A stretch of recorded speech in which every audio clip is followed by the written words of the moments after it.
Well, here we go with another one in the farm series. Let's take a look. Pot-bellied pigs are emotional support animals, family to argue in court. Salanti, and I don't know if I'm pronouncing that right, a Salanti family is fighting the city to keep its 4 pot-bellied pigs living in their residence. Stephanie Rowland, 38, and her husband, Jeffrey, 42, are in court Wednesday, January 17th, in an effort to prove they fall under the Fair Housing Act and need their 4 pot-bellied pigs for emotional support and medical assistance. The largest pig weighs 160 pounds. The Rowlands, who live at the 100 block of Woodward Street, moved to the rental residence in September 2016 from my sunny state of California. Their 6-month-old baby, their best friend, Benny Denovi, 47, live at the home. 3 of Denovi's children live part-time at the home. Before moving there with their animals, they had to file paperwork with the city for a possible exemption from an ordinance that prohibits livestock from living in the city. The family planned to stay at the home for 1 year and to find a permanent residence during that time. Stephanie Rowland, who says she is diagnosed with Tourette syndrome, PTSD, and other anxiety disorders, said she became pregnant and melted down during that period. I believe that. My mental condition got worse during pregnancy. She said she was unable to send in the paperwork until spring, several months after the family had moved in. Now, why was she unable to fill out paperwork and put it in an envelope and send it? I can do that even on my worst days. Dan Duchene, a city attorney, said the documents possibly came later than that, and a complaint was filed about the animal soon after by a neighbor.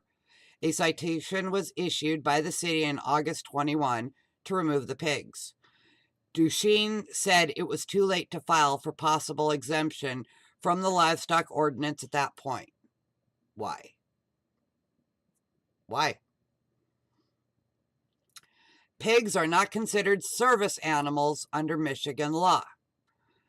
But Stephanie Rowland said the pigs provide emotional support for her, and she trained the oldest pig, named Muda, to alert her when her blood sugar is low or when she is having a seizure. Until our baby came along, Muda was number 1, she said. Among all my family and all my friends, he was the most important person in my life. He took care of me and he kept me safe. Jeffrey Rowland said he has a rare skin condition and is allergic to many substances. He said he can have a serious reaction at any time, which can quarantine him from his family. There's no known allergies to pigs because their skin and organs are so naturally the same as humans, he said. I almost need to be completely isolated because I don't know what's going to set me off. When you're isolated like that, you don't have any human interaction. The pigs keep me sane. The Rowlands say the U.S. Department of Agriculture defines the pigs as pets and not livestock. Duchene said that is not the case and said the Fair Housing Act is not relevant to this situation because the city is not a housing provider. Stephanie Rowland pointed to a section of the act that states it is applicable to any state or local government. The family hopes a judge will rule the animals fit the criteria for an assisted living animal and are allowed to remain in the home due to a reasonable accommodation. Under the Fair Housing Act, a reasonable accommodation can be denied if providing the accommodation is not reasonable, if it would pose an undue financial and administrative burden on the housing provider, or it would fundamentally alter the nature of the provider's operations. The Rowlands say the landlord, who lives on the top floor of the duplex, likes the animals and has no problem with them living there. The landlord could not be reached immediately for comment. They add that the pigs have no odor, are cleaned up after, and do no harm to the community. Stephanie Rowland said they have been advised to keep all 4 pigs, or it could have detrimental effects to her and Jeffrey's health. She added the family is still looking for an attorney. The hearing is set for 1:30 p.m. Wednesday at the Washtenaw County District Court in Salenti.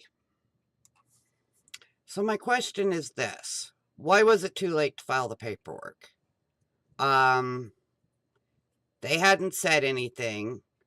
Why is it too late to file the paperwork? There's no reason it's too late to file the paperwork. They're just being dingbats.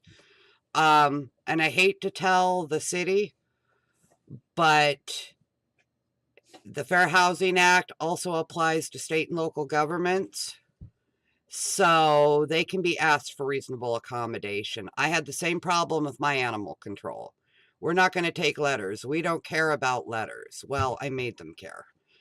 So they have to provide reasonable accommodation where it's warranted. So I hate to tell these people, but if she can show documentation from her doctors that these pigs are needed as emotional support animals, it's a very good possibility that they could win. Very good possibility. Anyway, till next video. Bye.